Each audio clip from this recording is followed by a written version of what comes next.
presentación que voy a realizar hoy es diferente, cómo cuidar de nuestras preguntas etnográficas, que está al hilo de un proyecto que realizó hace unos años, que es este libro, o que cristaliza en este libro, titulado Ethnographic Experiments with Artists, Designers and Boundary Objects, que a mí, bueno, me fascina y me parece de lo más sugerente, porque en lugar de plantear, bueno, él lo va a detallar con mucha precisión y mucha descripción etnográfica, ¿no? Pero en lugar de utilizar una exposición como formato y como forma de representación de un proyecto etnográfico pues ya realizado, en realidad lo que convierte es la exposición en su sitio etnográfico, en su dispositivo etnográfico, para un ejercicio de etnografía experimental con sus interlocutores, ¿no? Digamos que un sitio o un dispositivo que le permite dialogar, interpelar a los artistas y diseñadores que participan de esa exposición. Francisco es profesor actualmente de la de la Academia de Artes de Estonia.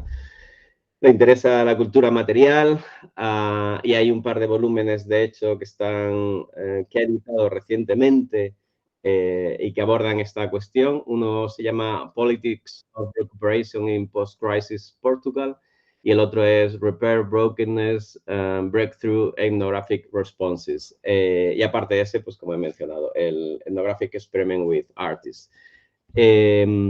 Francisco es además actualmente uno de los co-conveners de Colleagues, que es el colaboratorio para la experimentación etnográfica, que es una red oficial de la EASA, de lo más sugerente, y que si os interesa participar en ella, pues os animo. Ahora mismo no hay mucha actividad, pero vamos, es un buen espacio para pensar los límites de la etnografía. Aparte de Francisco, como explicamos en el primer día en todos estos seminarios, pues tenemos a un interlocutor, una interlocutora que nos parece que su trabajo pues está en la línea del que se va a presentar, que puede llevarlo a través del diálogo hacia otros lugares, que puede ayudarle a repensar su propia práctica o puede hacer una evolución bien rica dentro de la presentación, ¿no? Y entonces hemos invitado a Roger Sansirroca, que es un antropólogo que trabaja actualmente, que es profesor de antropología en la Universidad de Barcelona, que se ha interesado a lo largo de su trayectoria por la cultura y la religión afro-brasileñas, por el concepto de fetiche y por el arte contemporáneo, que tiene editados también un par de libros, 3 libros dedicados a estas cuestiones, ¿no? Uno es Fetishes and Monuments, editado por Bergan, el otro es Sorcery in the Black Atlantic, y después uno que a mí también me gusta mucho y está completamente en línea y evidencia de que va a haber un diálogo fluido probablemente, que es Art Anthropology and the Gift. Gracias a los dos, estamos encantados de que estéis aquí, yo creo que vamos a disfrutar mucho la presentación. Y como el primer día, pues tendremos un tiempo de presentación prolongado para Francisco, que hemos quedado en que no excederías los 40 minutos para que no se nos escape el diálogo posterior. Roger responderá o entrará en diálogo con Francisco y posteriormente tendremos pues un diálogo abierto donde podremos intervenir ya sea de viva voz o ya sea si alguien tiene problemas técnicos o padece de esa enfermedad tan extendida que es ¿cómo se dice? Bueno, si alguien quiere utilizar el chat en lugar de hablar de viva voz, pues también podemos recoger de ahí las preguntas. Solo os diría que tengáis apagados los micrófonos porque somos muchísimas personas y, bueno, puede ser terriblemente problemático. Y ya está. Sí, una cuestión importante. Como nos han pedido en muchas ocasiones, si es posible hacer certificados, no vamos a hacer certificados por varias razones. Una es logística. Ahora mismo hay 160 personas, carecemos de las energías, el tiempo y los recursos para hacer certificados, para llevar el recuento de quién asiste. Así que sabemos que los certificados son muy importantes, pero no podemos ofrecerlos y entonces la asistencia a estos seminarios es por puro disfrute. Y ya está, se está grabando, nada más, todo. La pantalla es toda vuestra, Francisco, posteriormente Ruller, y solo daros las gracias por dedicar el tiempo al ciclo y ya está, sin más. Todo tuyo, Francisco. Hola, buenas tardes, buenos días allí donde estéis. Antes de nada, me gustaría dar las gracias a Adolfo y Tomás por organizar este programa espectacular de charlas que va desde lo lúdico al aprendizaje, a lo crítico, a lo experimental. Es todo un lujo formar parte de este ciclo. Y un placer también compartir mis ideas con tanta gente y, por supuesto, mesa y mantel con Roger Sansi, una persona a la que admiro y me inspira. Voy a presentar las ideas principales del capítulo incluido en el libro que Adolfo ha mencionado antes. Y nada, tengo muchas ganas también de responder a preguntas o discutir diferentes cuestiones, así que intentaré no pasarme de esos 30 o 40 minutos que tengo para ello.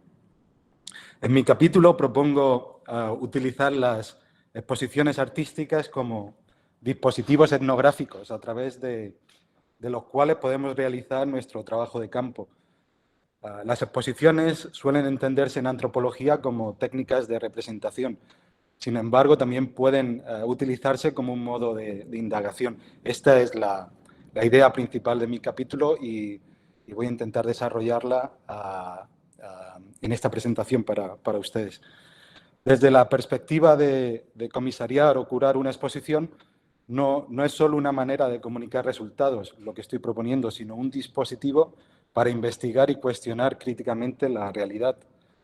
Al hacer uso de las exposiciones como dispositivos experimentales, podemos hacer que el trabajo de campo etnográfico se despliegue de manera colaborativa e inventiva. Este modo de indagación ayuda a los etnógrafos a construir escenarios más distribuidos de producción de conocimiento, más abiertos y más experimentales, operando tanto como un objeto de indagación como un dispositivo disponible para diferentes actores, no solo para mí, el antropólogo. De ahí que las exposiciones se puedan usar para abrir un espacio entre el conocimiento y la política, como es el caso de Objetos Pregunta, que es el título de esta exposición. Así como nuevas formas de estar en el campo o de desplegar el trabajo etnográfico. Para ello es necesario expandir las herramientas epistemológicas del trabajo etnográfico, además de reconsiderar cómo nuestro trabajo entra en discusiones públicas, una cosa muy importante, un aspecto muy importante de mi proyecto. Como Adolfo y Tomás dijeron hace una semana, expandir la noción de trabajo de campo y problematizar lo que cuenta como conocimiento es una forma de responder a la creciente multiplicidad entre el objeto y el sujeto de representación etnográfica que caracteriza a la antropología contemporánea. Los futuros de la etnografía están relacionados con cómo nos acercamos a los límites, tanto de la práctica antropológica como de la disciplina, que son dos cosas separadas a mi entender. Dicho acercamiento se puede lograr al plantear nuevos tipos de preguntas o objetos de estudio, con una aproximación a lo que las ciencias sociales en nuestro caso, a menudo ha dejado sin mirar o decir. Pero también podemos acercarnos a los límites de la práctica antropológica a través de innovaciones metodológicas, por medio de construir dispositivos para intervenir en el campo o para investigar de forma experimental las relaciones sociales. Hoy voy a centrarme en esta última opción al proponer un acercamiento a formas experimentales de la práctica etnográfica a través de exposiciones.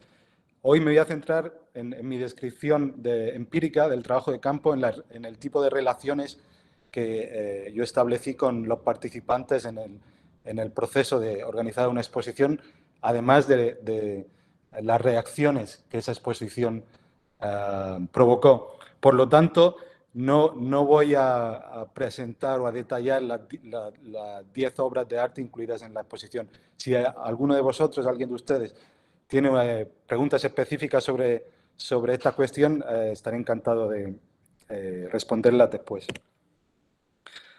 Para la exposición Objetos Pregunta, invité a 10 artistas contemporáneos a convertir objetos ordinarios en artefactos epistemológicos y políticos. En otras palabras, cada uno de estos 10 artistas tenía que intervenir en un objeto cotidiano y transformarlo en una pregunta política, en una cuestión política. Y la idea era incitar a los visitantes a pensar en temas como migración, relaciones de género, sostenibilidad ambiental, robótica, condiciones laborales, el capitalismo global, la obsolescencia, así hasta 10.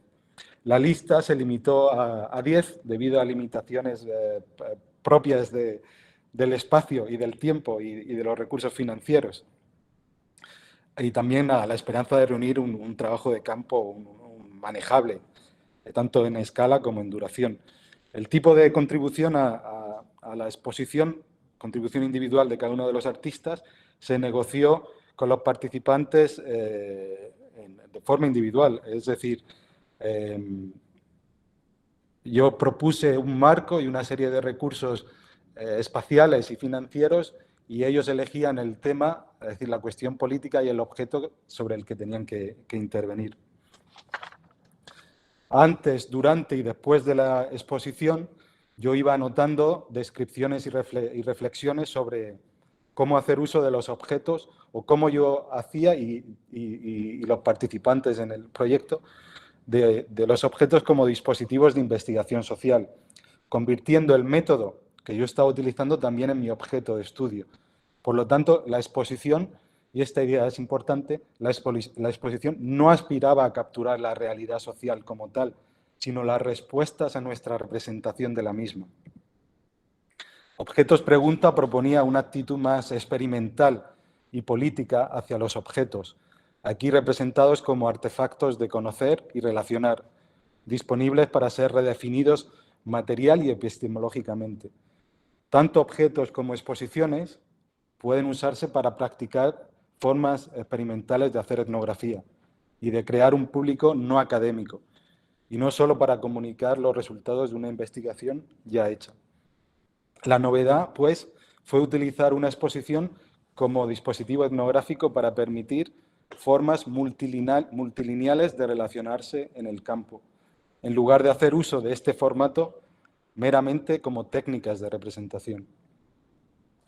Aquí representamos el campo mismo, cambiante y discutible, un gesto que es en sí una forma de abrir la etnografía en términos de relaciones, de significados, pero también de disponibilidad para que otros actores hagan uso del dispositivo, no solo yo.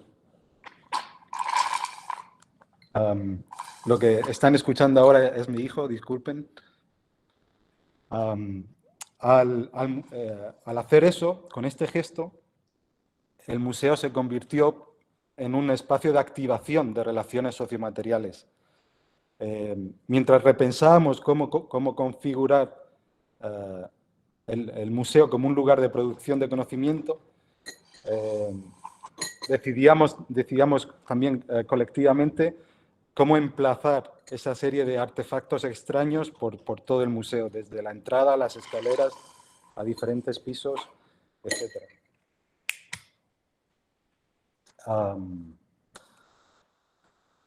El efecto secundario de ese gesto, sin embargo, fue desestabilizar el resto de exposiciones incluidas en el museo y el resto de objetos expuestos en el edificio.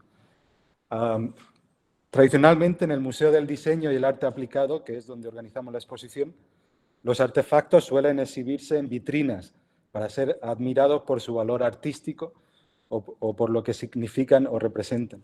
Sin embargo, nuestros objetos estaban deshaciendo las otras cerámicas y telas y productos industriales a través de un proceso de contagio como señaló uno de los visitantes.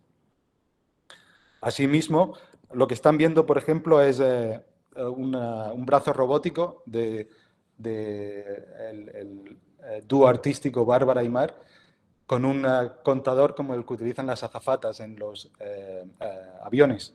Entonces, cada vez que entraba un visitante a la galería, el brazo robótico contaba el número de visitantes, lo cual conllevaba, digamos, una crítica a la traducción de todo proceso en data y en números, al mismo tiempo que invitaba a los visitantes a pensar hasta qué punto la inteligencia artificial y, por ejemplo, diferentes tipos de robots están separados o son complementarios a las relaciones sociales o a las personas.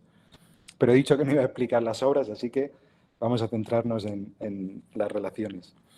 Francisco, disculpa que te interrumpa un momento, es que tienes la cámara muy baja y no sé si es solo en mi pantalla, pero se te ve en ocasiones, o sea, no se te ve, se te corta la cabeza, por decirlo así. Pero, por ejemplo, ¿se está viendo ahora las slides, las fotos? Sí, pero claro, pero solo te vemos la boca, de la nariz para arriba desapareces. Ajá. O sea, quiere decir que con lo guapo que eres merece la pena que te tengamos a la vista. Bueno, qué piropo me has echado. Alejo un poco el ordenador. Bueno, asimismo, en Objetos Pregunta, los actores involucrados entablaron numerosas discusiones e intervenciones que cambiaron el curso del proyecto. Es decir, que el proyecto no estaba limitado a la intención del comisario o curador antropólogo, sino que muchas veces los artistas u otros actores, como los trabajadores del museo, a mí me ponían en la periferia de lo que estaba pasando y yo no podía controlar todos los procesos y no siempre ni siquiera documentarlos. La exposición en sí fue el resultado de un proceso tentativo con negociaciones varias y a veces accidentadas, como voy a presentar. Algunos de los participantes, por ejemplo, no estaban de acuerdo conmigo sobre la relevancia de lo que yo consideraba conocimiento y incluso sobre la interpretación de las obras. Por ejemplo, la artista Eva Mustonen contribuyó a la exposición con la instalación Sena y Samba. Mustonen convirtió un sostén, que están viendo ustedes ahora, lo combinó con un falo mezclador que despertaba pensamientos sobre nuestra aversión contemporánea a la proximidad física y la incomodidad sexual. Aquí el falo mezclador. Este mezclador reaccionaba con un movimiento defensivo una vez que sentía la proximidad de alguien al sostén. Así que yo escribí en el folleto de la exposición que el mezclador alejaba a los posibles contendientes por el afecto del sostén. Sin embargo, al leer mis notas, Eva rechazó la idea de atribuir género a una obra de arte y preguntó: ¿por qué Sena es solo una bonita espectadora? Igualmente, un comisario de arte con quien compartí mis apuntes también comentó, para mi sorpresa, que yo no estaba siendo honesto en mi investigación, y aquí voy a referenciar sus palabras, porque presentas como importantes detalles que no vale la pena considerar como conocimiento. De hecho, una de las principales tareas de un curador es elegir qué ignorar. Los desacuerdos fueron también evidentes con el arquitecto Hannes Prax y con el artista Camille Laurelli, quienes se dedicaron a crear problemas durante la exposición.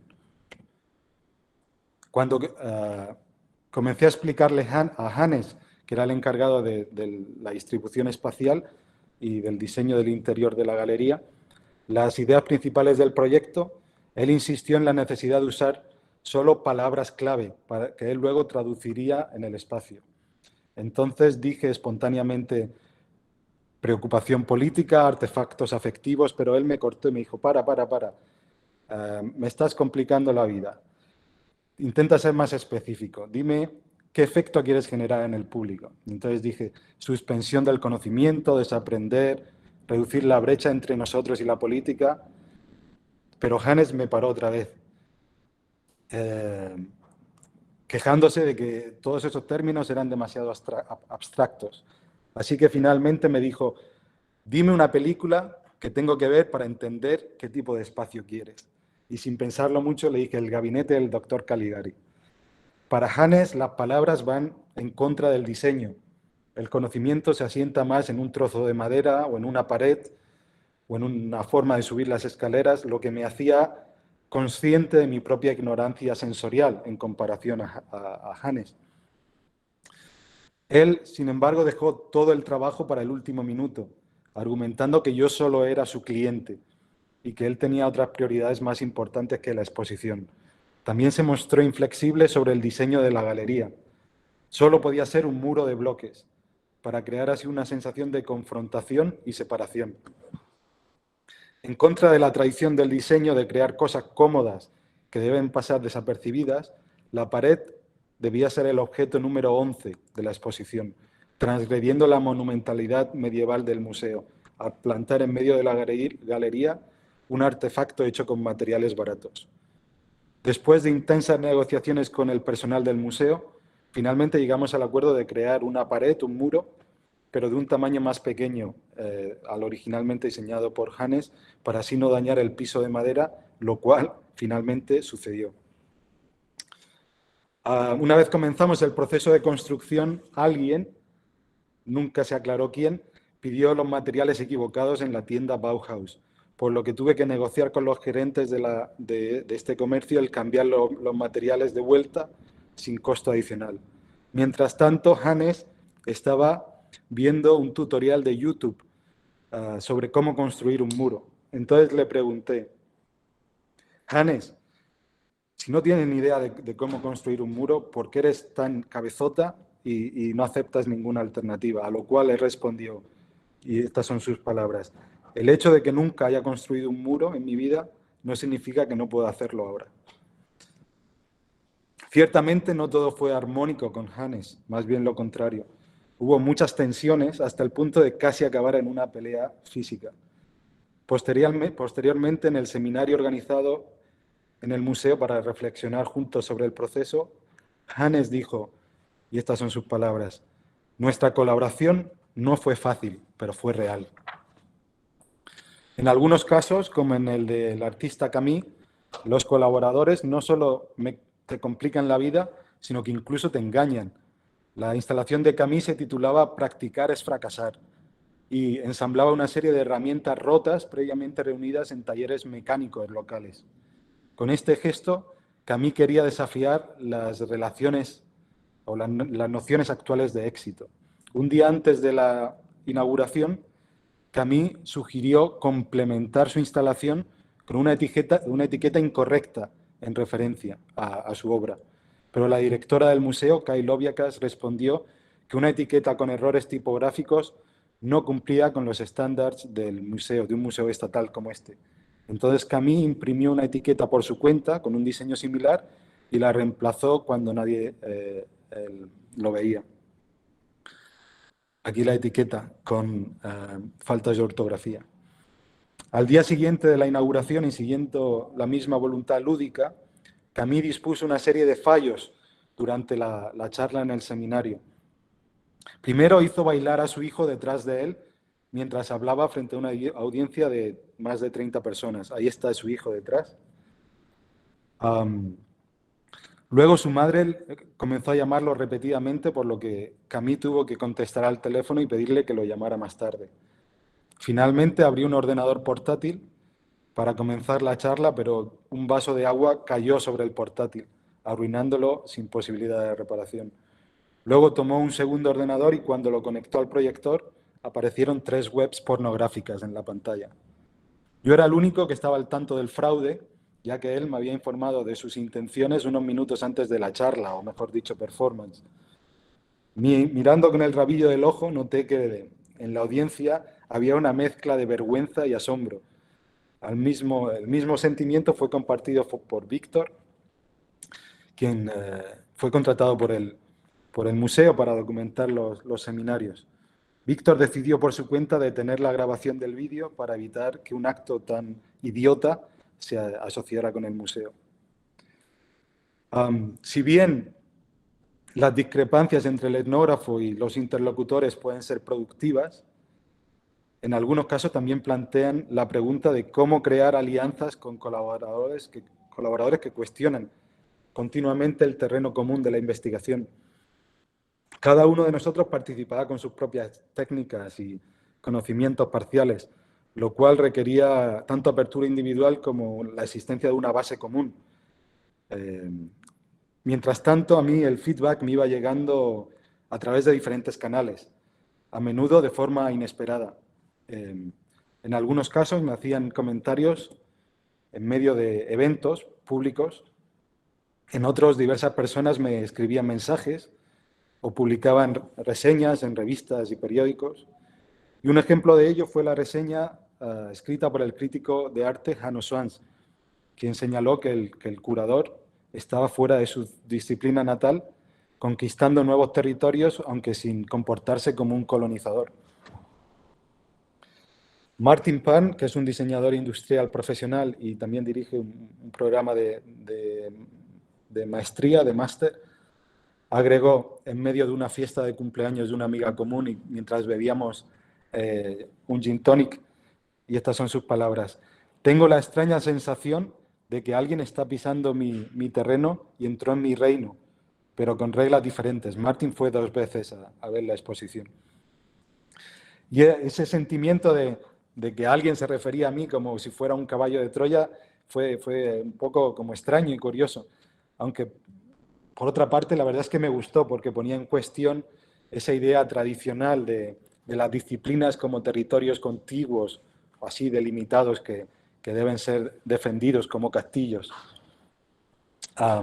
Además de trabajar con 10 artistas, 5 expertos del Museo del Diseño y Arte, como estamos viendo aquí en esta imagen, también colaboré con 2 diseñadores, un ilustrador, 3 antropólogos, 3 artistas performativos, 2 fotógrafos, 3 estudiantes de arquitectura y un coro.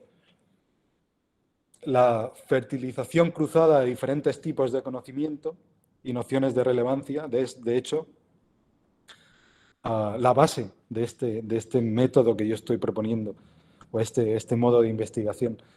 Sin embargo, esta composición así diversa era desconcertante para algunos, tanto antropólogos más ortodoxos como comisarios de arte más tradicionales. Por ejemplo, Marika Agut, curadora del Centro de Arte Contemporáneo de Estonia, describió el proyecto como demasiado ecléctico, y estas son sus palabras: parece una exposición tapas, en la que uno puede degustar un poco de diferentes temas sin llenarse.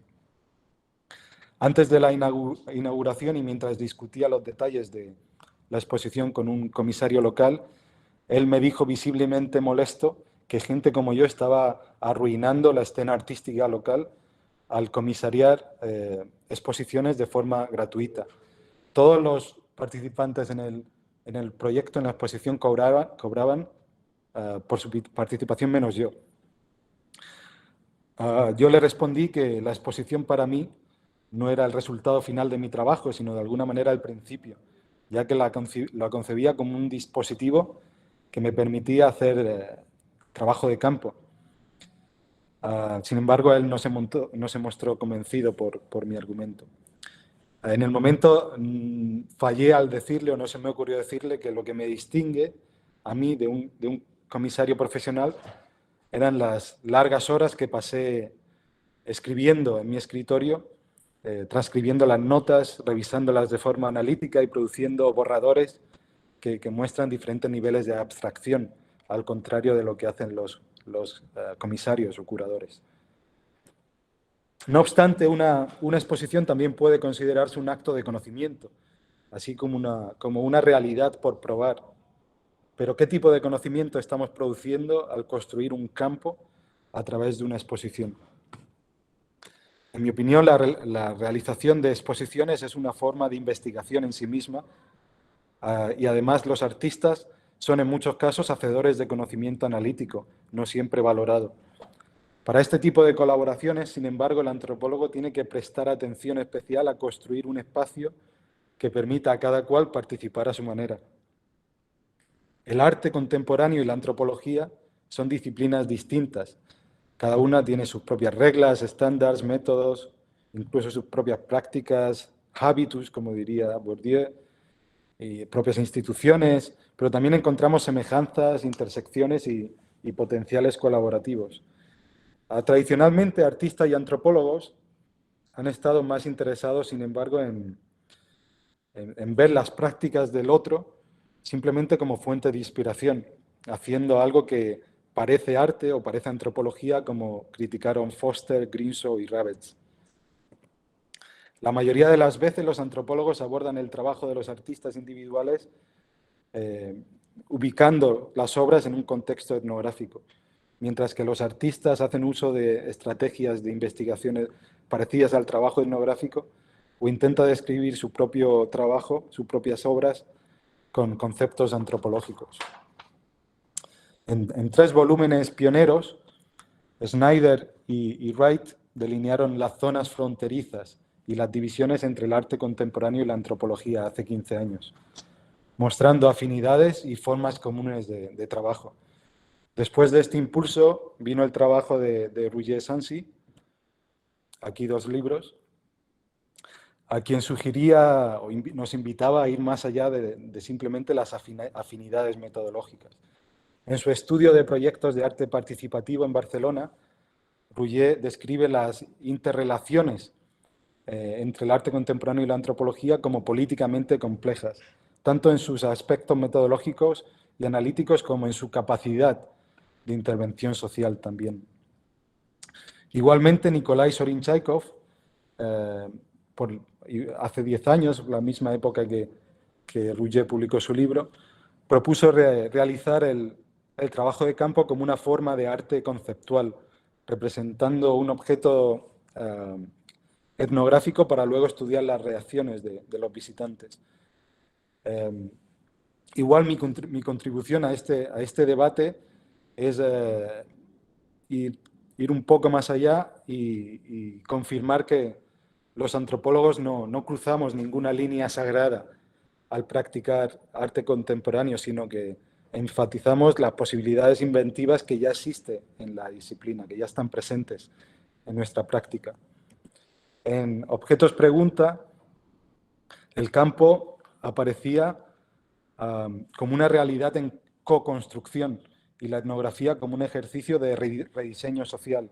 En medio de todo esto, yo tenía que ir oscilando entre diferentes roles, sin miedo de intervenir en lo que estaba estudiando. Sin embargo,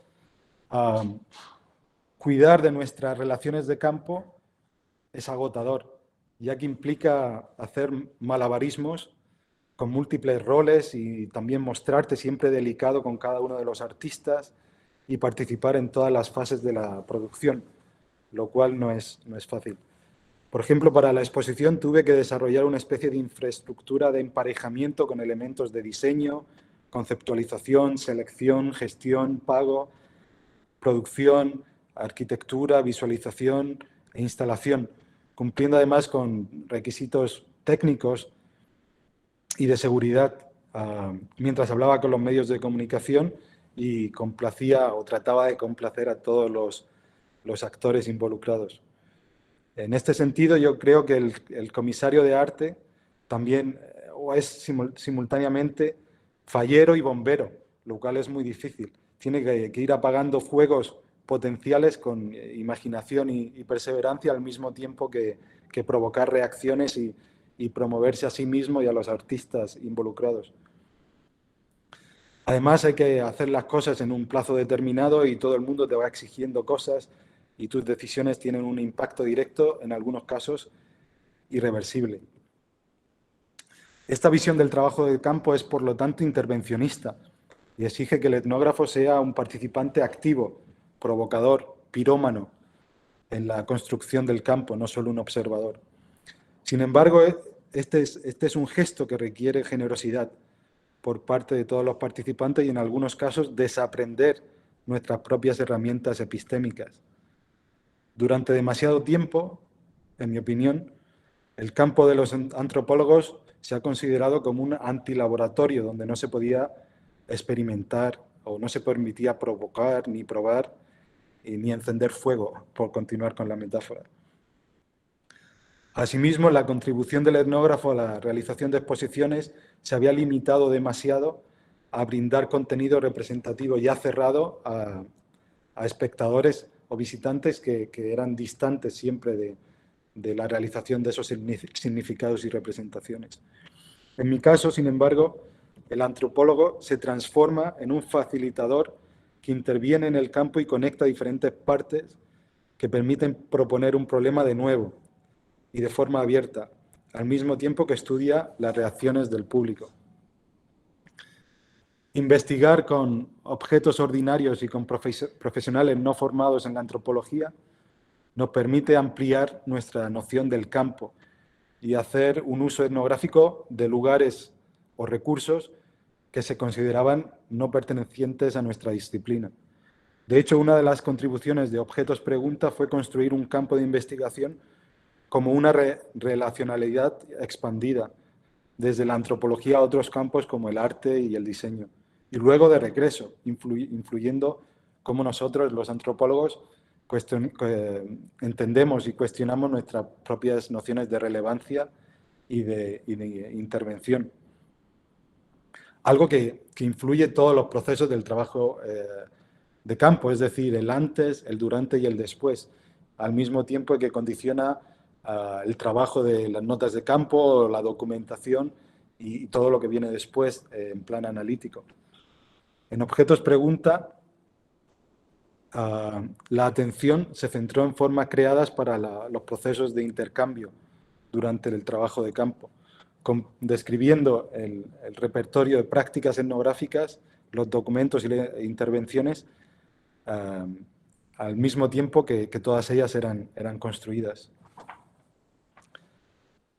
Los objetos mismos de la exposición contribuyeron a tender puentes como si fueran conectores, lo que nos permitió trabajar con diferentes tipos de profesionales y públicos. Los objetos, por tanto, pueden participar en procesos tanto de investigación como de conexión, ya que facilitan una comunicación interdisciplinar a acomodar diversos profesionales y también conectar diferentes contextos. Y esta idea de objetos frontera, boundary objects, en inglés, viene del trabajo de Starr y Griesemer, especialmente un artículo publicado en el 88. Los objetos de la exposición se utilizaron para involucrar a una gran variedad de actores, como he dicho, y facilitar así la colaboración entre diferentes disciplinas.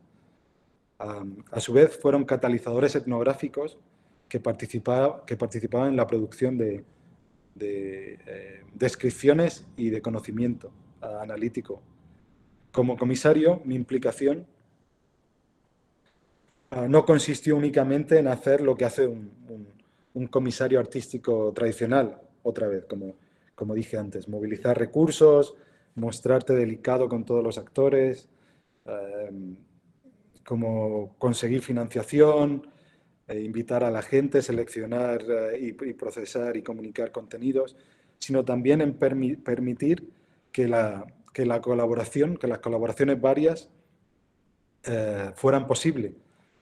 Al mismo tiempo que estudiaba esas colaboraciones y las reacciones una vez que la exposición ya fue abierta.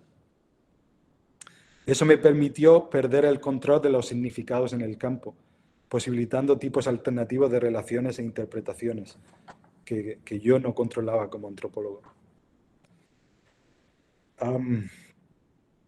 Mi trabajo era, por tanto, dar cabida a diferentes habilidades e intereses para crear algo juntos, al mismo tiempo que redistribuía responsabilidades y capacidad analítica, además de estudiar las reacciones a esas representaciones que yo mismo había provocado.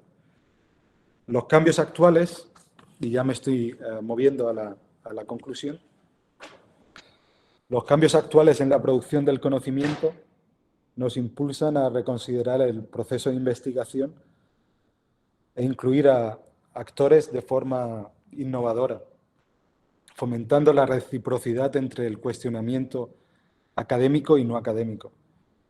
El papel de la etnografía sigue siendo aprender con otros y generar un excedente de ideas, pero hay muchas formas de practicar ese trabajo de campo. La exposición Objetos Pregunta, que he presentado hoy, combinó diferentes modelos de creación y difusión etnográfica para reconsiderar no solo cómo se puede realizar de forma inventiva, sino también sobre las formas de representar la investigación a un público diverso. Entonces, estábamos creando una audiencia para la antropología que no existía. Sin embargo, este proceso no es simplemente acumulativo y requiere a veces desaprender nuestras propias herramientas disciplinares y protocolos de relevancia. Desaprender, sin embargo, no es lo que se supone que deben hacer los antropólogos en el campo, a pesar de las repetidas llamadas institucionales a ser creativos e interdisciplinares.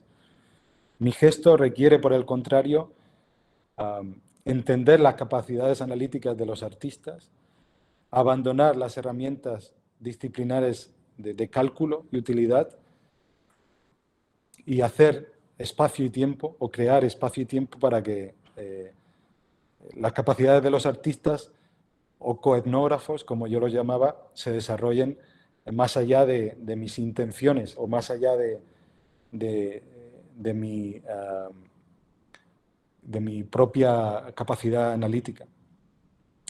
Esto, para complicar las cosas aún más, y podemos extendernos más tarde durante la discusión, esto conlleva trabajar en contra de las actuales políticas e infraestructuras de producción del conocimiento, sobre todo cómo las instituciones y diferentes también fuentes de investigación, de financiación de nuestros proyectos de investigación entienden el trabajo de campo.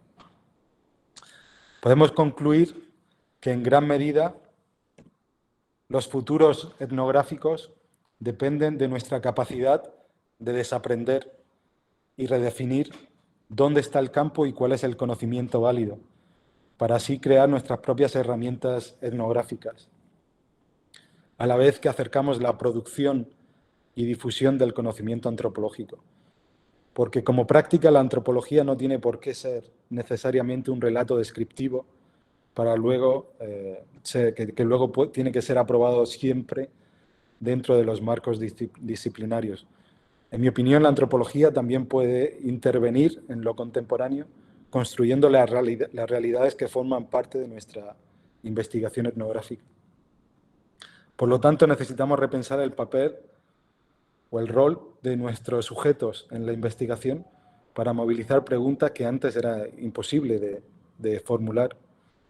Y una forma de hacerlo sería crear lugares que pongan la experimentación y la colaboración en el centro de nuestras etnografías, permitiendo que el campo sea elaborado por otros participantes, no solo por el antropólogo, incluyendo sus correspondientes preocupaciones y términos y formas de ver, como por ejemplo Adolfo y Tomás describieron en su libro anterior. Este gesto ayudaría a reducir la brecha entre la antropología como práctica y como disciplina, la cual parece estar creciendo excesivamente.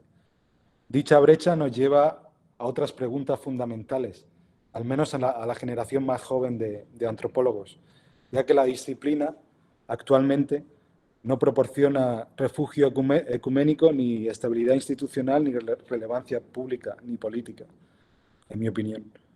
Por lo tanto, podemos preguntar, ¿disciplina para qué? Además de ante quién debemos rendir cuentas sobre lo que hacemos, es decir, cuentas de nuestro trabajo profesional. La brecha entre la antropología como disciplina y como práctica, por tanto, se ha convertido en un problema que nos afecta a todos. Es un problema práctico, no meramente epistémico, pues muchas ofertas de trabajo, como sabéis vosotros, y también la mayoría de discusiones interesantes o muchas de las discusiones interesantes actuales en la antropología suceden fuera de los muros disciplinares, mientras que las estructuras universitarias ignoran estos cambios. Entonces, en mi conclusión, más allá de los puntos que aparecen aquí en este slide, en esta imagen, que resumen mi presentación, pues me gustaría acabar con una reflexión sobre la necesidad de activar una suspensión selectiva de la autoridad disciplinar, además de la necesidad de ser proactivo en la combinación experimental de cosas y saberes, hasta ahora desconectados. Así que lo que estamos discutiendo hoy con todos ustedes, pero también hace una semana Adolfo, Tomás y Andrea Ballestero, y en las siguientes charlas posiblemente, porque ese es uno de los espíritus del libro, es que es la legitimidad de otros tipos de representación y prácticas de trabajo de campo, o incluso otras formas de habitar la universidad y la antropología como disciplina. Y con estas ideas termino y nada, y con muchas ganas de escuchar a Roger y a vuestras preguntas. Gracias.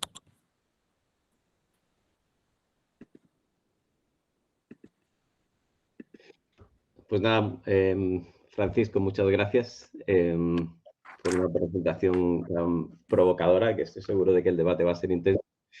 Y nada, pues damos ahora la palabra, toma la palabra Roger, que evidentemente no lo he mencionado antes, pero Francisco sí lo ha mostrado, ¿no? Su último libro editado es El antropólogo como comisario curador, que en esa traducción española comisario a veces se pierden ciertos matices, pues estoy seguro de que desde ese lugar la respuesta de Roger va a ser de lo más fértil y fructífera. Así que gracias por aquí, Roger, y todo tuyo. Gracias, Adolfo. Sí, es verdad, si traduciese al español, el antropólogo como comisario iba a ser...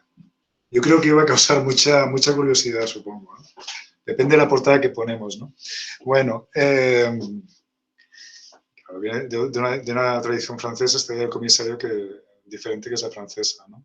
Que el curador, que es más británica. Bueno, yo tenía unas notas aquí debajo de este Zoom que no las encuentro porque no sé cómo salir. No, ya está. Bueno, antes que nada tengo que decir que o sea, yo creo que lo que es muy interesante también de esta serie es que es en castellano. Estamos hablando todos en castellano, lo cual quiere decir que a los autores, y el libro es en inglés, los autores todos son, pues yo que sé, hablantes o no sé si nativos, supongo que sí, la mayoría de lengua castellana. Y esto, bueno, también tiene que ver con todas estas políticas de conocimiento que hablabais antes, ¿no? Que es interesante, ¿no? Estamos hablando de un libro en inglés, pero lo podemos hecho en castellano. ¿Por qué no hemos hecho? Bueno, sabemos todos por qué, pero... y luego, claro, en la conversación y en lo que hablaba, lo que decía Francisco, pues claro, salen cosas que igual si hubieses hablado en inglés no lo hubieses dicho, como la idea esta genial que me parecía el comisario de arte como fallero y bombero. Esto en inglés, no sé cómo decirlo, pero me recuerda a una cosa de mi infancia, que espero que no sea la tuya, que es un poco más joven, que era lo del espectáculo esto, el bombero torero, que no sé si recuerdas, ¿no? Y claro, esta idea del etnógrafo pirómano, sí, bueno, sí que se puede traducir en inglés, pero está relacionada con esto. Es cierto lo que dices, digamos, hay una serie de textos que hablamos sobre estas cosas, de Anne, de Chris, bueno, Anne y Chris sí que hicieron montaron alguna exposición, pero yo qué sé, sí, Nikolai también ha montado exposiciones, Nikolai Solinshakov, pero en cambio he hecho este libro de antropólogo como curador y yo nunca he curado una exposición y de hecho tampoco es que me sienta empujado a ello, o sea que no creo que lo vaya a hacer, pero es cierto que tu trabajo de alguna forma está llevando a la práctica muchas ideas que son, que pueden ser han podido ser más teóricas hasta ahora, y la llevando a la práctica de una forma directa bastante, pues eso, pirómana y confrontacional, que creo que es como realmente como se tiene que... La forma más interesante que se puede hacer, ¿no? Entonces, yendo un poco para tu práctica, bueno, esta cuestión de, digamos, si quieres, en parte volviendo para mi libro, la idea del antropólogo como curador, hay un autor que supongo que lo conoces, no sé si lo conoces personalmente, pero bueno, es Tarek El Haik, que ha escrito un libro muy bueno que se llama The Incurable Image, sobre esta cuestión de la relación entre práctica antropológica y curaduría. Y él sigue un poco las ideas de, bueno, pues también como este libro que estamos discutiendo, de toda esta especie de escuela americana, californiana, de Paul Rabinow y Marcus, de plantearnos a dónde puede llegar la antropología en términos experimentales, ¿no? Y una de las cosas que decía Rabinow y su laboratorio, por decirlo así, del cual hacía parte de Tarek, era esta idea de que la antropología de alguna forma está yendo más allá del trabajo de campo o de la etnografía para otra cosa, y esta otra cosa pues no sería el trabajo de campo, que sería en inglés fieldwork, ¿no? Sino para lo que ellos llamaban el assemblage work, un trabajo de asamblaje, ¿no? Un trabajo de asamblaje en el sentido de que ya no se trata de un investigador discreto que va a un campo discreto, que lo objetifica, que lo representa, que se lo vuelve a llevar para su universidad y que allí pues, recibe de alguna forma reconocimiento como antropólogo, bueno, todo esto que tú has llamado la disciplina, ¿no? Sino que digamos, la cuestión se ve mucho más compleja, hay una multiplicidad de agentes, hay una multiplicidad de objetos que se relacionan de espacios, ¿no? Una multiplicidad que solo se puede de alguna forma o que se puede resumir en términos de asamblaje, ¿no? Y Tarek lo que decía en su libro, ¿no? Es que de alguna forma realmente el operador o la figura, digamos, que opera en este asamblaje es el curador, ¿no? Digamos, no el curador de arte, no como el profesional, sino digamos, la figura general, la idea de un mediador que trae, digamos, objetos y sujetos y agentes de diferentes dimensiones, en diferentes temporalidades, ¿no? Y trate de alguna forma ejercer una mediación en todo esto, ¿no? No solo un mecanismo, digamos, de representación como la idea tradicional de etnografía, que igual también es una idea que no se corresponde a lo que siempre ha sido antropología, que la práctica antropológica siempre ha sido en realidad una práctica de asamblaje, de azar y de, digamos, de extrañamiento y de, como dices tú, de desaprender, ¿no? Es decir, que tenemos esta idea que no, el trabajo de campo no es desaprender, pero siempre lo ha sido un proceso de desaprendimiento, ¿no? Pero claro, digamos, el discurso que tenemos en antropología sobre la propia antropología le es mucho más fácil reconocer ese trabajo de asamblaje que lo que ha sido la curaduría. Que además la curaduría es una idea, o el comisariado, ¿no? Como se dice en francés y en español, que es como mucho más, digamos, mucho más autoritario, pero viene a representar el mismo tipo de trabajo, ¿no? Es una idea mucho más reciente, ¿no? Que ha emergido en realidad en los últimos, pues yo qué sé, a finales del siglo XX, y que en realidad siempre ha sido un espacio al límite, ¿no? Es decir, el curador, y esto son las cosas interesantes que en tu caso estabas hablando, que siempre te acusaban de no ser un profesional, ¿no? Pero a mí lo que me sorprendía un poco de esto es que en realidad la figura del curador siempre o muchas veces ha sido una figura interdisciplinar o ha sido una figura, digamos, no hay realmente una disciplina de curaduría, ¿no? Recientemente ha habido másters en curaduría, pero es una cosa muy reciente, en realidad muy interdisciplinar. Los grandes curadores de la historia, yo que sé, Okoye Mesor, tenía estudios de literatura, yo que sé, es gente que viene de ámbitos diversos y la figura del curador precisamente es esta figura interdisciplinar que puede venir de la antropología, puede venir de otros lugares y que en realidad lo que se valoriza es este juego de asamblaje que está haciendo, ¿no? Entonces, la crítica que se te hacía a ti por tu falta de profesionalidad es un poco, me parece que es un poco apológica, pero igual tiene que ver también con el lugar en el cual lo estabas haciendo, en el cual sí igual hay una definición más clara o más directa de lo que es el curador. cómo se referían a ti. A veces, claro, a ver, tú lo explicas de una forma que es divertido, pero es muy duro. Es decir, que te digan que tu exposición es una exposición de tapas. A mí, claro, yo lo que supongo es que, bueno, Francisco, yo que sé, es español, ¿no? Pues, ¿qué tiene que hacer un español? Pues eso, tapas, ¿no? Entonces, hay como una agresividad en ese comentario que tiene que ver también con esta idea de establecer límites, ¿no? Que en principio la figura del curador, al menos a un nivel internacional, pues siempre hay esta idea que el curador va contra esto, ¿no? El curador es siempre esa figura cosmopolita que no es ni de un lugar ni de otro, ni de disciplina ni de otra, sino que está un poco en medio de estas cosas. Pero entiendo que en la realidad, digamos, cotidiana, es una figura conflictiva, ¿no? Entonces, claro, lo que plantea Tarek en realidad es que vayamos un poquito más allá de esta idea del experimento etnográfico, ¿no? Es que podemos pensar igual que el trabajo del antropólogo ya no es un trabajo etnográfico, sino que es un trabajo de asamblaje que es parecido o que encuentra como modelo general, pues, puede ser el modelo curador, ¿no? Que no tiene por qué ser una curaduría de arte, ¿no? Pero se puede entender en estos términos de curaduría. Y de hecho lo más interesante que está diciendo él es que de hecho en la historia de la antropología ha habido diferentes formas de hacer, diferentes formas de trabajar como antropólogo. Y la primera, de hecho, fue el museo, ¿no? Los antropólogos, como todos sabemos, pues empezaron como museólogos en el periodo evolucionista, en el siglo XIX, pues eso, recogiendo objetos, recogiendo archivos, recogiendo cosas que les llegaban del mundo colonial e intentando pues, establecer pues, sus teorías, sus pirámides evolutivas y tal, ¿no? Como todos sabemos también, como todos nos explican, lo explicamos, ¿no?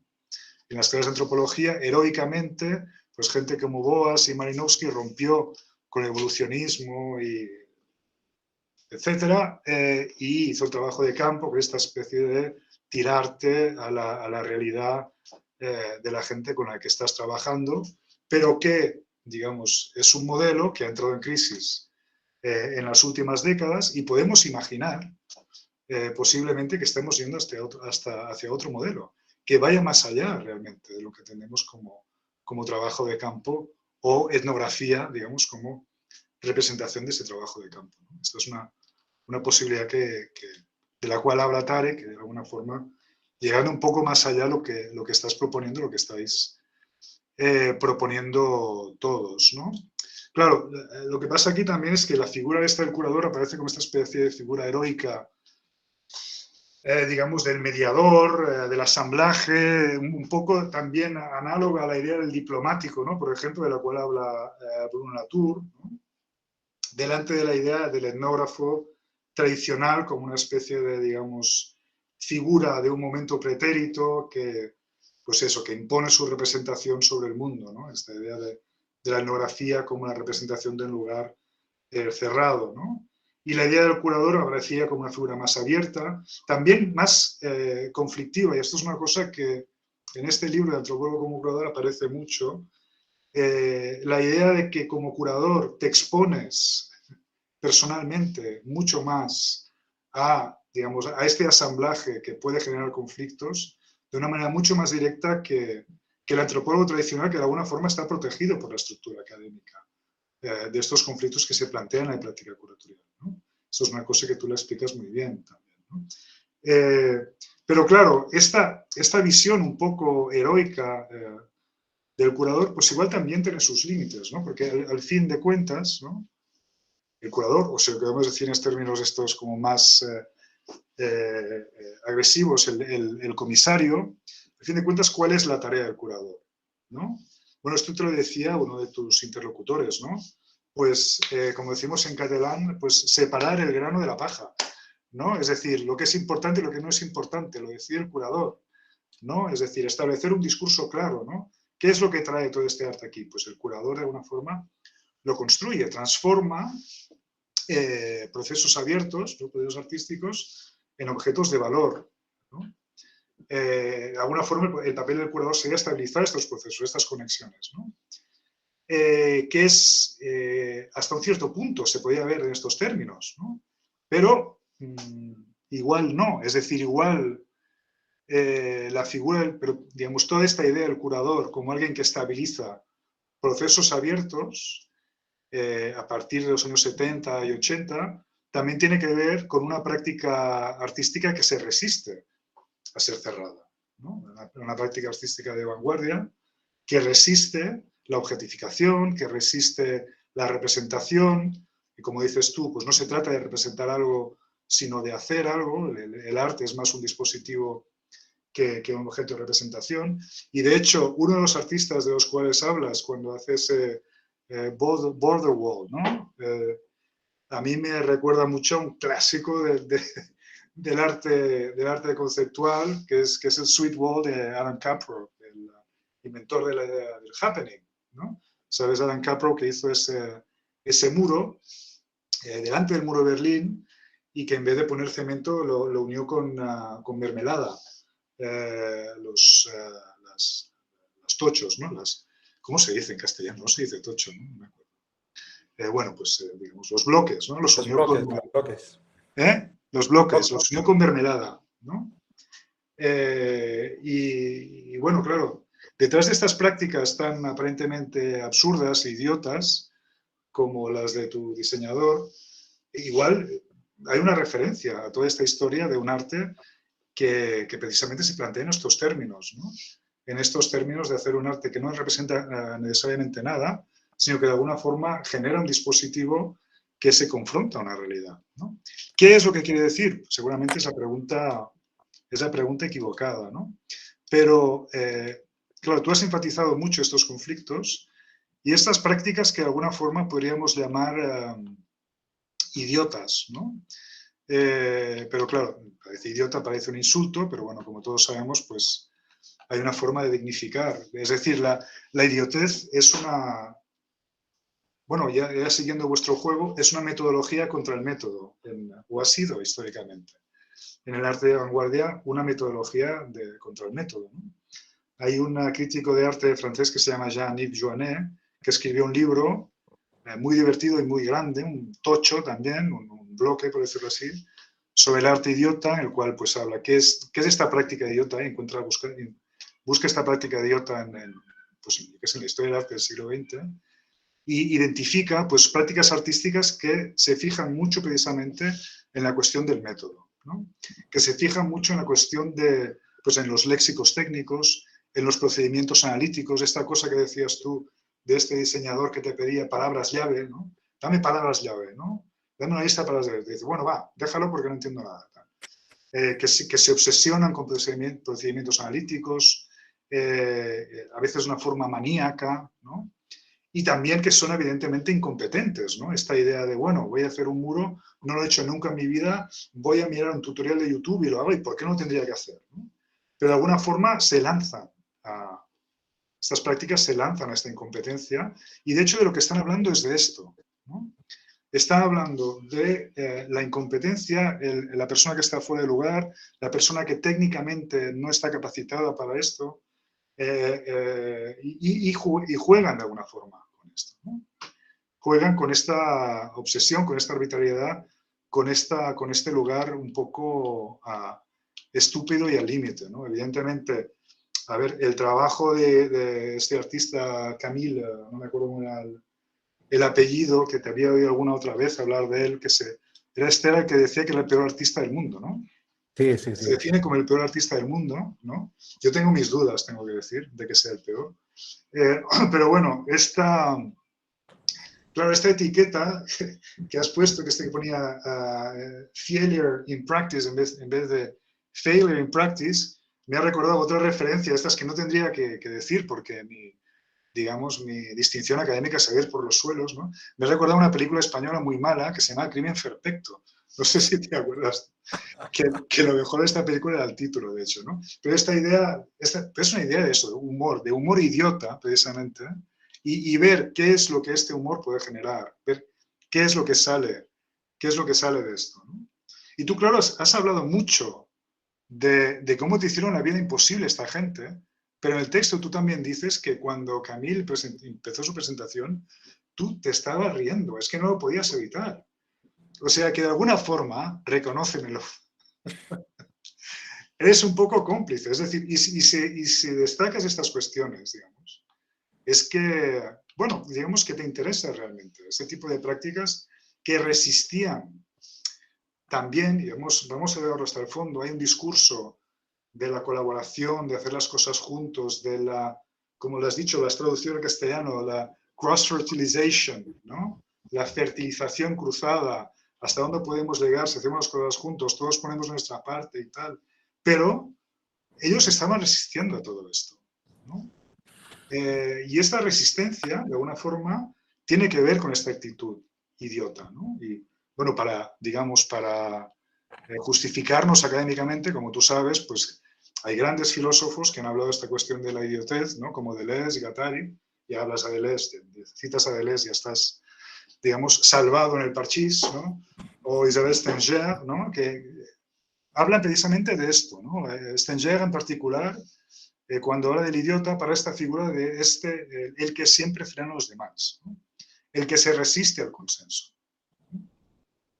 En este sentido, esta figura de idiota es una figura de especial relevancia, ¿no? Para cuestionar no solo las ideas de métodos de presentación tradicionales, sino también la misma idea de, digamos, de la efectividad, de la bondad, de la capacidad de generar conocimiento de estos experimentos colectivos de los que estamos hablando, ¿no?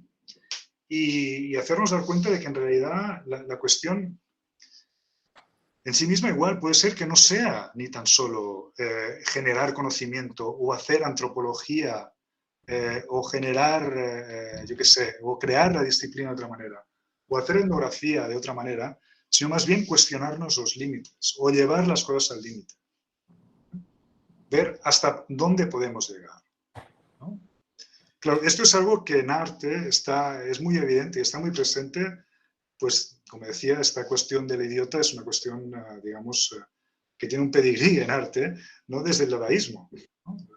La idea del artista que desaprende a ser artista, ¿no? Y que empieza, pues, a ser un amateur, por decirlo así, que es una persona que empieza a hacer cosas que no tendría que hacer o emplea tácticas o técnicas que no tendría que utilizar, que se relaciona precisamente con los objetos a través del azar y no a partir de su capacidad técnica o de su agencia. Es algo que ha estado muy claro siempre en el arte, siempre digo en los últimos 100 años, que en la antropología no ha estado claro, como tú dices, pero que de hecho siempre ha hecho parte de la antropología, ¿no? Esta cuestión del antropólogo como una especie de persona que se lanza a hacer trabajo de campo en un lugar que no conoce, no habla la lengua y pues en realidad en el fondo es eso, es decir, es un personaje extraño, es un personaje que tiene que desaprender todo lo que ha aprendido y empezar de nuevo. Es un idiota, pero esa idiotez puede generar algo, ¿no? La cuestión es qué es lo que genera, ¿no? Y hasta dónde llega, ¿no? Entonces, claro, todo esto lo que me lleva a pensar es que en realidad lo que tú estás diciendo, lo que tú estás ofreciendo a veces tiene que ver con esta práctica idiota y, digamos, lo digo de una forma así, pues legitimada intelectualmente, no te estoy insultando, no te estoy poniendo un mantel, pues una capa con Deleuze y Guattari, Isabelle Stenger e incluso Marcel Duchamp, si quieres, es decir, en términos positivos, pero que tiene que ver con lo que has dicho ahora, que me parece que lo has dicho muy bien, ¿no? Esto de trabajar en contra, ¿no? Trabajar a la contra de la disciplina. No solo ofrecer alternativas a la disciplina, no solo decir a la disciplina, oye, mira, vamos a hacer esto que es más interesante y tal, sino de alguna forma cuestionarnos qué es esta disciplina. Y este cuestionamiento, como lo dices tú, tiene que ver, uno, con el reconocimiento de esta capacidad o esta necesidad de desaprender, tiene que ver con la cuestión del tiempo, ¿no? Es decir, la disciplina tiene que ver con la economía del tiempo, sobre utilizar los tiempos, hasta aquí haces las cosas, tienes tanto tiempo para hacer esto, tienes tanto tiempo para hacer un doctorado, tienes tanto tiempo para tal, porque el tiempo es dinero y tal, y el conocimiento tiene que, de alguna forma, justificarse en el tiempo. Dejar los tiempos abiertos, ¿no? Digamos, el lujo de dejar un tiempo abierto y dejar las preguntas sin respuesta también. Esto es un lujo que, bueno, se puede reivindicar o tendríamos que reivindicarse. Y rehuir también de estas ideas de utilidad o de practicidad, ¿no? De de esta capacidad de transformar, bueno, ahora hago un trabajo de campo y esto va a resultar en, pues esto, como, digamos, es como el cerdo, ¿no? Como decía Humberto Eco de la tesis como el cerdo, se puede utilizar todo. Hacemos trabajo de campo, pues de esto vamos a sacar 3 butifarras, 5 filetes, un jamón, unos callos a la madrileña y tal, y lo vamos a utilizar todo y lo vamos a vender en el mercado y el resultado va a ser un currículum que no veas, ¿no? Bueno, dejar estas cosas abiertas, hacer cosas que en principio no te van a suponer nada académicamente, como por ejemplo la práctica curatorial, ¿no? Que no tiene ningún tipo de reconocimiento, o que desde luego no tendría el reconocimiento que como el que tú publicas un artículo en una revista de súper reconocimiento internacional, etcétera, etcétera, ¿no? Claro, todo esto es una práctica de resistencia también al modo de trabajo, a la disciplina, por decirlo así, ¿no? Que me parece que realmente bueno, es decir, no se trata solo de que seas un bombero torero, no se trata solo de que hagas, digamos, un poco una presentación divertida y que hagas cosas un poco extrañas y un poco que seas como una especie de etnógrafo pirómano, sino que el cuestionamiento que estás planteando es muy serio y es un planteamiento que nos lleva a pensar qué es lo que hacemos, ¿no? De qué trabajamos y para qué lo estamos haciendo. Y intentar empezar por otro lado, ¿no? Desaprender e intentar empezar por un lado radicalmente diferente hacia al que nos está llevando la disciplina, ¿no? Y bueno, yo me lo paso muy bien con las cosas que haces que yo no me atrevería nunca a hacerlas, ¿no? Pero bueno, felicidades, Francisco. Nada, un placer y muchas gracias por los comentarios, como un montón de ideas a las que reaccionar. Yo empezaría diciendo como dos principios básicos. Lo primero es que la necesidad de experimentar de forma colaborativa se ha convertido en algo necesario, como sine qua non a la hora de intervenir o de reaccionar o estudiar temas contemporáneos. La segunda es la necesidad también de identificar nuestros propios límites, pues estamos hablando de los límites de la disciplina, pero yo empecé a hacer esto al darme cuenta de mis propios límites intelectuales, pero también a la hora, en términos de herramientas. Por ejemplo, la primera exposición que hice era para sobre objetos, digamos, postsocialistas o heredados de la Unión Soviética. Yo estoy en Estonia ahora mismo. Y era porque la gente los tiraba a la basura y necesitaba pausar o darle más tiempo a esos objetos para poder estudiarlos. Entonces pensé, la única forma de que todo esto que estoy estudiando no desaparezca es organizar una exposición y al menos durante 3 meses puedo estudiarlo con tranquilidad. ¿Qué pasa? Que por una parte le cogí el tranquillo, el gusto a lo de organizar exposiciones, pero por otra pensé, ¿y si organizo exposiciones para redistribuir la responsabilidad etnográfica? Es decir, para que no sea yo solo el que interpreta lo que estoy estudiando, para involucrar a otras personas en la etapa analítica. Es decir, hacer algo que va contra las bases de la antropología. En la antropología está, por un lado, el etnógrafo distante, que es observador y no interviene en lo que está estudiando, y por otro, el etnógrafo analista, que es el único que puede interpretar esas descripciones o notas de campo. Entonces, yo lo que estaba haciendo era darle la vuelta a todo eso. Por una parte, iba a intervenir en lo que estaba estudiando a través de exposiciones, incluso representar lo que estaba estudiando y luego estudiar esas representaciones, y por otra parte iba a redistribuir la capacidad analítica con otros artistas. Entonces, como darle la vuelta a todo eso. Y volvamos al principio, la necesidad de abrir la etnografía a otros actores, a otros sujetos, la necesidad de hacer cosas sin cálculos de utilidad y de forma experimental, y ser consciente de tus propios límites. Por ejemplo, después de esta exposición Objetos Pregunta, he comisariado, he curado otra exposición, Life in Decline, y ahora una otra que se llama Keeping Things in the Dark, Y es porque, otra vez, yo con mi capacidad verbal sentía que me faltaban herramientas para traducir todo a palabras. Entonces pensé, ¿por qué no invito a gente local de esta región minera que estoy estudiando en el este de Estonia a que me digan ellos mismos de forma no verbal, a través de una instalación o de música o de dibujos o incluso de films, que me digan qué significa vivir en decadencia? O ahora, por ejemplo, la última exposición en Riga que tuve hace medio año, después de visitar 32 sótanos en la frontera entre Estonia y Rusia, yo le iba preguntando a la gente que me explicara su biografía a través de objetos.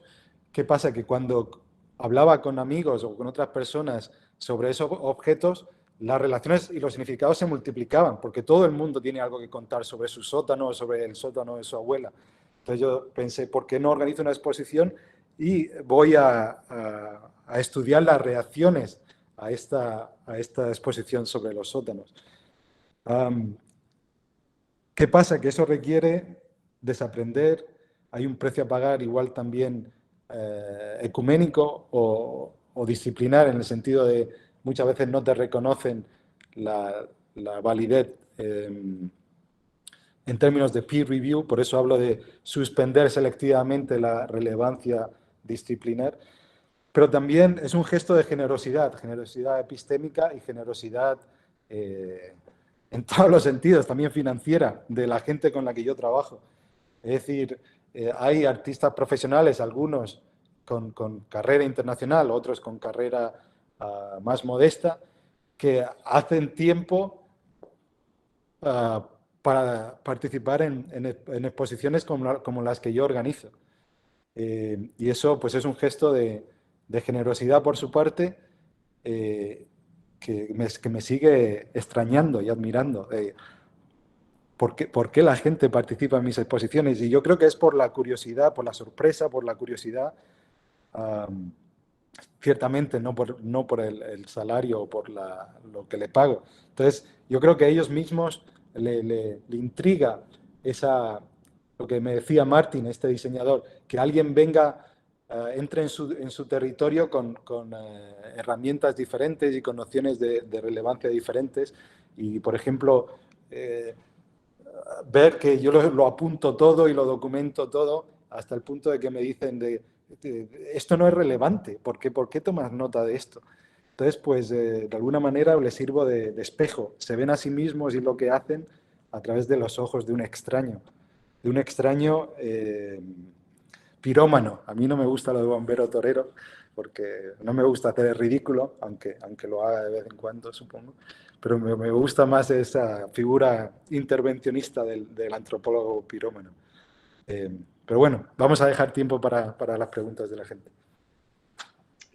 Sí, gracias a los dos. Yo no voy a decir nada para que tengamos un momento de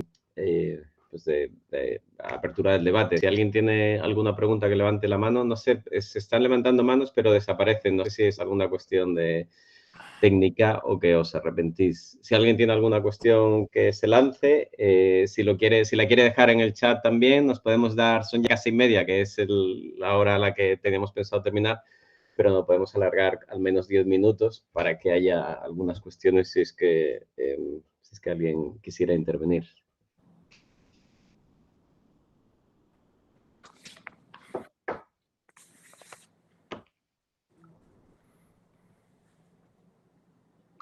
¿Nadie se anima?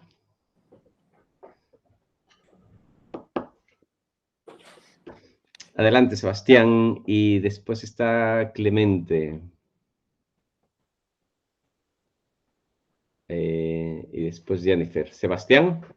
Me voy a animar, digamos, o sea, con todo el riesgo que esto tiene, justamente trayendo algo que me queda de la presentación de Francisco, que es poner, digamos, en primer lugar el riesgo en el diseño, digamos, o sea, de la curaduría, que me parece que es algo que a veces todos hacemos, pero poco se reconoce y poco, digamos, o sea, se habla en primera persona, y me quedé pensando si en realidad no hacemos también algo similar con el diseño de los proyectos, incluso proyectos de investigación, especialmente quienes trabajamos en países del tercer mundo, donde se supone que hay que cuidar mucho los recursos y que entonces los recursos hay que distribuirlos en base a criterios muy lógicos y muy consensuados, y hay poco espacio para lo experimental, hay poco espacio para justamente construir conocimiento de forma experimental, y bueno, me quedaba, digamos, con esa reflexión y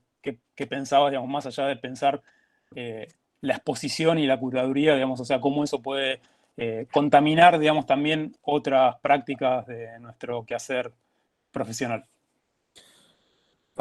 Sebastián, así te respondo rápido. Y te respondo desde la periferia. Yo estoy en Estonia, en una esquina de Europa, y cada año tengo un contrato diferente. Y la cuestión es, si no tengo una carrera ortodoxa y tengo talento solo para hacer fuego, no para defender territorios, ¿por qué no puedo pasarlo bien y arriesgar? Si no tengo nada que perder.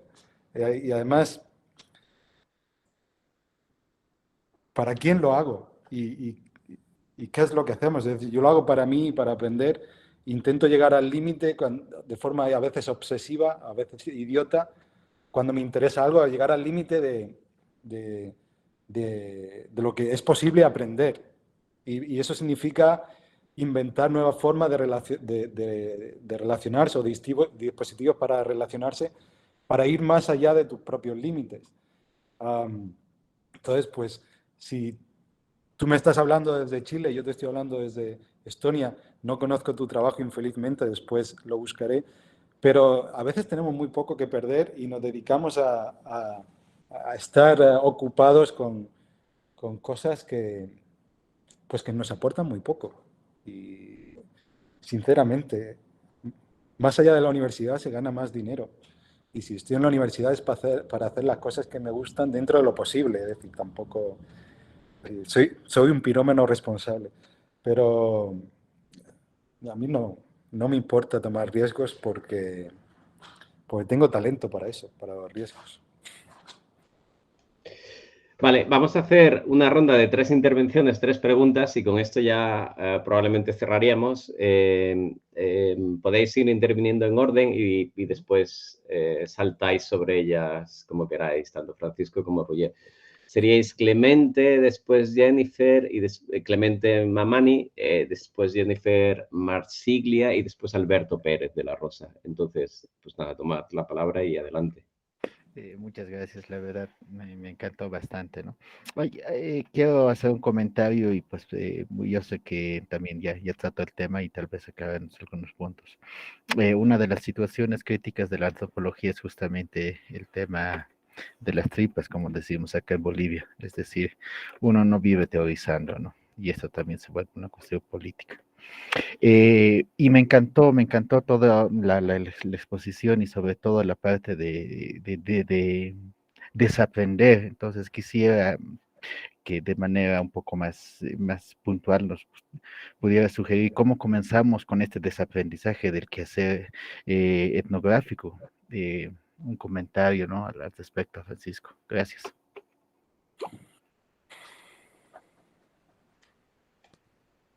Pues Jennifer, si quieres intervenir.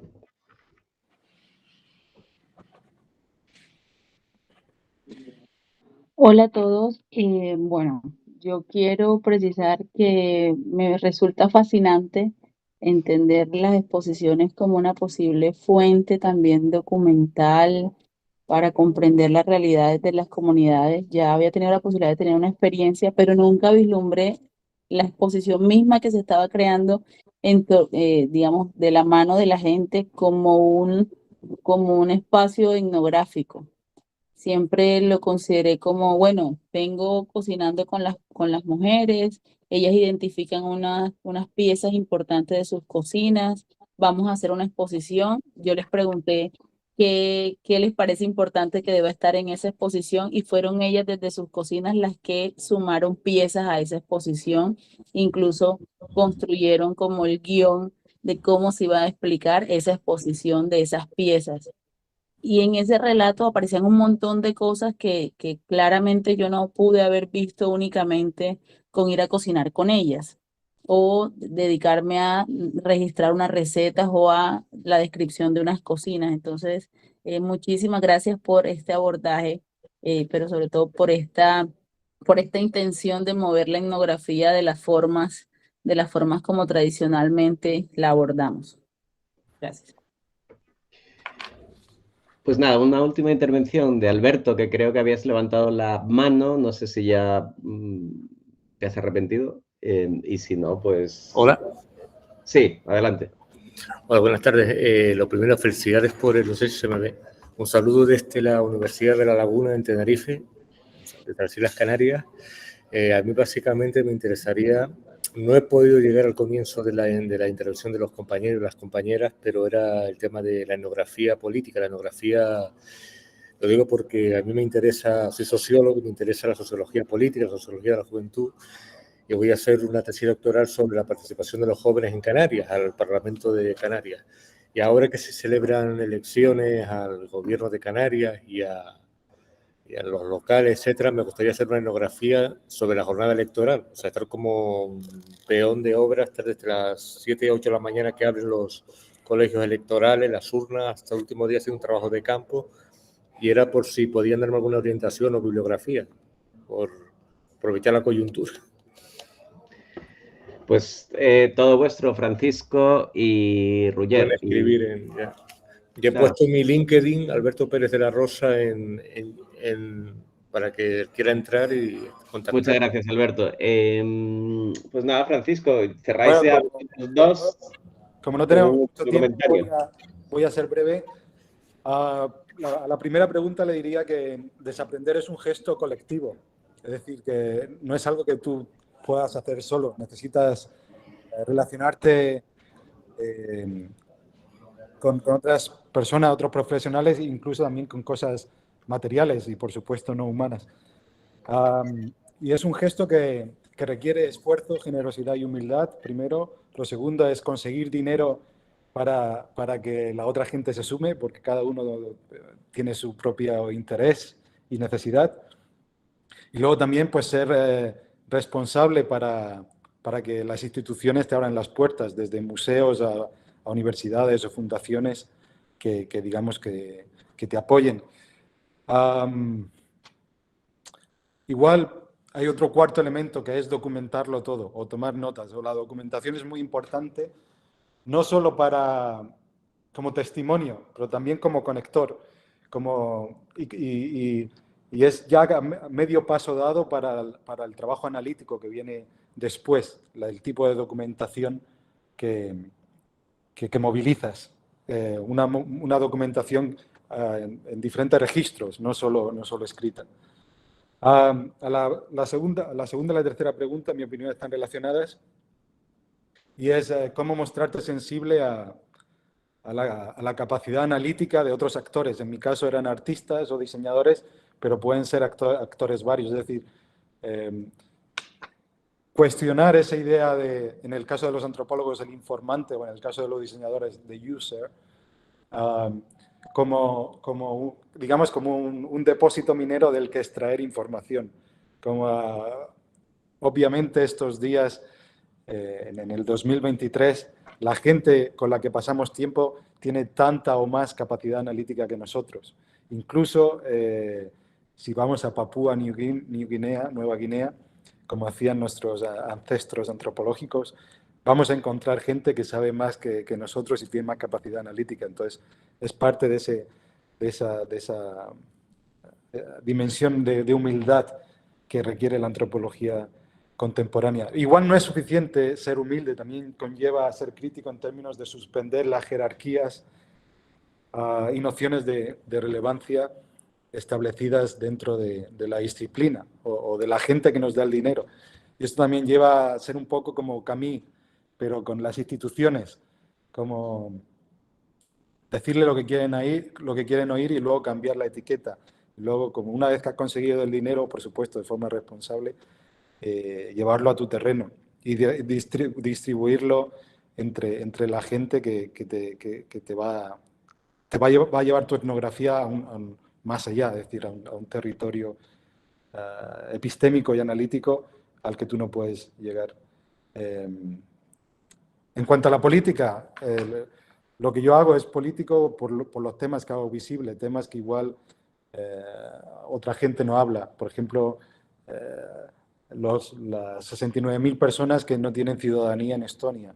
Es un tema del que nadie habla. O la región minera en la que hay desempleo. También por cómo yo involucro a la gente con la que colaboro. Es decir, no como informantes, sino, otra vez, actores con capacidad analítica que ellos mismos interpretan el material que yo movilizo. Y también la noción de relevancia, qué es importante y qué no es importante, es subversivo. El hecho de crear tu propia noción de importancia ya es un gesto de resistencia. Una última pregunta. Muchas gracias. Sí. O Roger, si tú quisieras intervenir. No, la verdad es que no tengo nada que se me ocurra que sea diferente de lo que ha hecho Francisco. Entonces... Pues nada, vamos a cerrar entonces ya porque no nos queremos retrasar. Muchas gracias a los dos. Francisco nos ha abierto la mirada con la posibilidad de pensar en las exposiciones como dispositivos de investigación y no únicamente como formas de representación. Hemos descubierto que son bien conflictivas. Yo recuerdo haber comisariado una mini exposición con mi colega Alberto Corsín y después de eso la conclusión a la que llegué es que nunca más. Y también hemos visto la posibilidad de pensar en el antropólogo o la antropóloga como curadores que curan exposiciones, pero que también quizá de esa manera ayudan a curar una disciplina que por lo que ha surgido en el diálogo está bien maltrecha y necesita un poco de creatividad, de imaginación y de inventiva, ¿no? Así que muchas gracias a los dos. Yo creo que ha sido fantástico el diálogo que hemos tenido. Nos vemos el próximo jueves. A la misma hora tendremos a Jorge Núñez y a Maca Suárez para hablarnos de cómo producir una etnografía responsiva. Nos van a hablar de un proyecto fantástico que se llama Etnodata, elaborado hace ya unos años y todavía en curso en Ecuador. Y tendrán a Elisenda Ardèvol de la Universidad Oberta de Cataluña como interlocutora en su diálogo. Grabaremos, esta sesión está grabada, la colgaremos en excall.org, ahí lo tenéis. Y nada más, nos vemos en la próxima semana. Enviaremos a aquellos que están inscritos un dossier. Y de nuevo, muchas gracias Francisco y muchas gracias Roger por vuestra presencia, vuestro tiempo y gracias a todos los asistentes y asistentas. O sea que gracias a todos. Salud, salud y dinamita.